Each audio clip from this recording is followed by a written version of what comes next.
আপনাদের লেখনীর মাধ্যমে দেশবাসীর প্রতিদিনের খবরাখবর জানতে পারছে। মানুষের বিবেকবোধ ও মানবাধিকার জাগ্রত করে আপনারা সদা সচেষ্ট।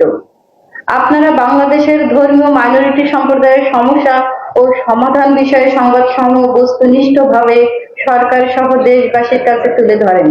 এর ফলেই দেশ বিদেশে মাইনরিটি নির্যাতনের খবর জানতে পারছে। প্রিয় সাংবাদিক ভাই ও বোনেরা, human rights congress for Bangladesh, minority HIPBM এবং আজ আমাদের সাথে আসা ভুক্তভোগীদের পক্ষ থেকে আমরা এই সংবাদ সম্মেলন আপনাদের আন্তরিকভাবে ধন্যবাদ জানাই। সারা দেশে চলমান সংখ্যালঘুরা সংকটের সম্মুখীন হয়েছেন, এই বিষয়টি আমরা গভীরভাবে উপলব্ধি করছি। আমরা ক্ষতিগ্রস্তদের সাথে যোগাযোগ, তাদের সরাসরি বিবরণ, পদ্ধতিগত নিপীড়ন এবং সহিংসতার প্রমাণ উপস্থাপন করেছি। আর তা হচ্ছে চিন্ময় কৃষ্ণ ব্রহ্মচারীর নির্বিচারে আটকের ঘটনা।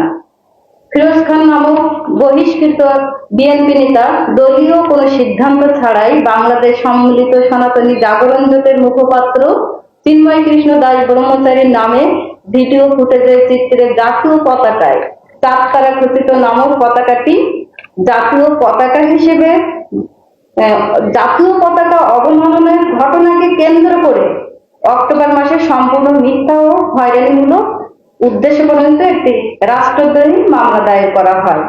যেহেতু চিন্ময় কৃষ্ণ দাস ব্রহ্মচারীর বাক রুদ্ধ করার অপকৌশলে সংখ্যালঘুরা অস্তিত্বহীনতার সংকটে যখন ক্ষোভে ফেটে পড়ে, তখন সমগ্র বাংলাদেশে হাজার হাজার সংখ্যালঘুদের নামে মিথ্যা ও হয়রানিমূলক মামলা প্রদান করা হয়। 5 শতাধিকের উপরে নিরীহ সংখ্যালঘুদের আহত করা হয়, শতাধিকের উপরে ঘর বাড়ি লুটপাট করা হয়, সেবক কলোনিতে আগুন জ্বালিয়ে দেওয়া হয়, নারীদের শ্লীলতাহানি করা হয়, বহু মন্দির ভাঙচুর করা হয়। চট্টগ্রাম কোর্টে আইনজীবীদের নামে বহু মিথ্যা ও হয়রানিমূলক মামলা প্রদান করা হয়। নির্বিচারে পুলিশের ধরপাকড়, দুর্বৃত্তদের চেম্বার ভাঙচুর, প্রাণনাশের হুমকি দিয়ে আইনজীবীদের কোর্ট প্রাঙ্গণে এরিয়াতে ঢুকতে না দেওয়ার ভয়ঙ্কর এক অবস্থা সৃষ্টি করা হয়। তার সম্পূর্ণ মানবাধিকার লঙ্ঘন। তার আটক নিয়ে দেশব্যাপী প্রতিবাদ সৃষ্টি হলে সমগ্র সংখ্যালঘুদের অস্তিত্বের লড়াই জন্ম দিয়েছে। আর সংখ্যালঘু নেতাদের নীরব করার জন্য আইনি প্রক্রিয়ার অপব্যবহার তুলে ধরা হয়েছে। প্রিয় সাংবাদিক ভাই ও বোনেরা, ঢাকা সহ সারা দেশে শান্তিপূর্ণ বিক্ষোভকারীদের উপর হামলার ঘটনা ঘটেছে। অধ্যাপক কুশল বরণ চক্রবর্তী এবং অ্যাডভোকেট রমেন রায় সহ বিক্ষোভকারীদের উপর ডানপন্থী বাহিনী দ্বারা নির্মমভাবে হামলার শিকার হয়েছে। অধ্যাপক চক্রবর্তী গুরুতর আহত হয়েছেন। অন্যদিকে অ্যাডভোকেট রমেন রায় ঢাকার একটি হাসপাতালে নিবিড় পরিচর্যা কেন্দ্রে গুরুতর অবস্থায় মৃত্যুর সাথে পাঞ্জা লড়ছেন। পুলিশ শান্তিপূর্ণ বিক্ষোভকারীদের সুরক্ষা দিতে ব্যর্থ হয়ে নীরব দর্শক হয়ে দাঁড়িয়েছিলেন। এই নিষ্ক্রিয়তা সংখ্যালঘুদের বিরুদ্ধে সহিংসতার অপরাধীদের আরো উৎসাহিত করা হয়েছে। আবার চট্টগ্রামে নিপীড়নের ঘটনায় দলিত সম্প্রদায় সহ হিন্দু সংখ্যালঘুরা ক্রমবর্ধমান দমন পীড়নের সম্মুখীন। 500 থেকে 2100 জনের বিরুদ্ধে মিথ্যা মামলা দায়ের করা চরম অর্থনৈতিক ও সামাজিক দুর্দশা দেখা দিয়েছে। প্রিয় সাংবাদিক বন্ধুগণ, কিশোরগঞ্জের করিমগঞ্জে হৃদয় রবি দাসের বিচার বহির্ভূত হত্যার ঘটনাটি অত্যন্ত হৃদয় বিদারক। প্রান্তিক দলিত রবি দাস সম্প্রদায়ের সদস্য হৃদয় রবি দাস একটি মুসলিম মেয়ের সাথে নিছক প্রেমের সম্পর্কের জের ধরে আইন প্রয়োগকারীদের হাতে নিহত হওয়ার অভিযোগ উঠেছে। তার মৃত্যু পদ্ধতিগত বৈষম্য, সহিংসতার প্রতীক। রবি দাস সম্প্রদায়, যারা বাংলাদেশের সবচেয়ে ঝুঁকিপূর্ণ সংখ্যালঘু, এই হত্যাকাণ্ড সামাজিক ও প্রাতিষ্ঠানিক পক্ষপাতকে প্রতিফলিত করে, যা দলিত সংখ্যালঘুদের জীবন ও মর্যাদাকে হুমকির মুখে ফেলেছে। এ ধরনের বিচার বহির্ভূত সহিংসতায় ন্যায় বিচার দাবি করছি। লালমনিরহাট ও রংপুর বিভাগে টার্গেটেড সহিংসতায় ভুক্তভোগীদের বাড়িঘর পুড়িয়ে দেওয়া হয়েছে। বানোয়াট অভিযোগ, সংখ্যালঘুদের নির্বিচারে গ্রেপ্তার ও হয়রানি করা হচ্ছে। লালমনিরহাট হাতীবান্ধা উপজেলায় মন্দিরের শ্মশানের জায়গাকে কেন্দ্র করে যে অগ্নিসংযোগ ঘটেছে, সেখানে পরবর্তীতে একজনের মৃত্যু হয়। তাদের জমির ধান জোর করে কেটে নিয়ে যায়। প্রশাসনকে অবগত করার পরেও প্রশাসন নীরব ভূমিকা পালন করছেন।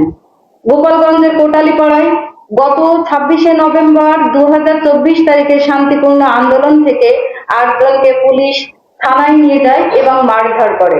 তাদেরকে ফিরিয়ে আনতে পরবর্তীতে অবস্থান কর্মসূচি করার 7 থেকে 8 ঘন্টা পরে তাদেরকে পুলিশ ছেড়ে দিতে বাধ্য হয়। পরবর্তীতে গত 1 ডিসেম্বর 2024 তারিখে পুলিশ বাদী হয়ে 55 জনের নামে এবং অজ্ঞাতনামা আরো 300 থেকে 400 জনের বিরুদ্ধে হয়রানিমূলক ও মিথ্যা মামলা দায়ের করে। এমত অবস্থায় এলাকায় থমথমে অবস্থা বিরাজ করছে। নীলফামারী জেলার দোমার থানার নালাপাড়ার বুধো বর্মনকে প্রায় 121 শতাংশ জমির মামলা নিয়ে প্রাণনাশের হুমকি দেওয়া হচ্ছে।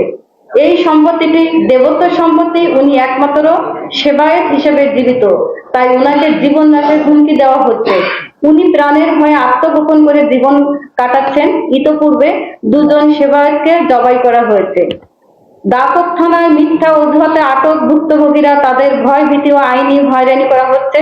এসব ঘটনায় জাতিসংঘের কাছে আমাদের আবেদন করা হয়েছে, আর তা অবিলম্বে হস্তক্ষেপ এবং ন্যায় বিচারের স্বার্থে চিন্ময় কৃষ্ণ দাস ব্রহ্মচারী সহ মিথ্যা অজুহাতে আটক ব্যক্তিদের অবিলম্বে এবং নিঃশর্ত মুক্তির জন্য উকিল নিয়োগের সুযোগ দেওয়া। আগামী 2রা জানুয়ারি 2025 যেহেতু চিন্ময় কৃষ্ণ দাস ব্রহ্মচারীর মামলার শুনানি, সেহেতু শুনানিতে কোনো অ্যাডভোকেট অংশগ্রহণ করতে না পারে, তার জন্য সমস্ত কার্যক্রমকে ব্যাহত করার উদ্দেশ্যে আরেকটি সহিংসতা সৃষ্টি হওয়ার সম্ভাবনা থেকে উপদেষ্টা মণ্ডলী ও বাংলাদেশ বার কাউন্সিল অ্যাসোসিয়েশনের প্রতি দৃষ্টি আকর্ষণ করছি। আপনার একটি লিগ্যাল টিম গঠন করে চিন্ময় কৃষ্ণ দাস ব্রহ্মচারীর মামলার শুনানির ব্যবস্থা করুন, যেন উনি আইনগত বিচার থেকে বঞ্চিত না হন।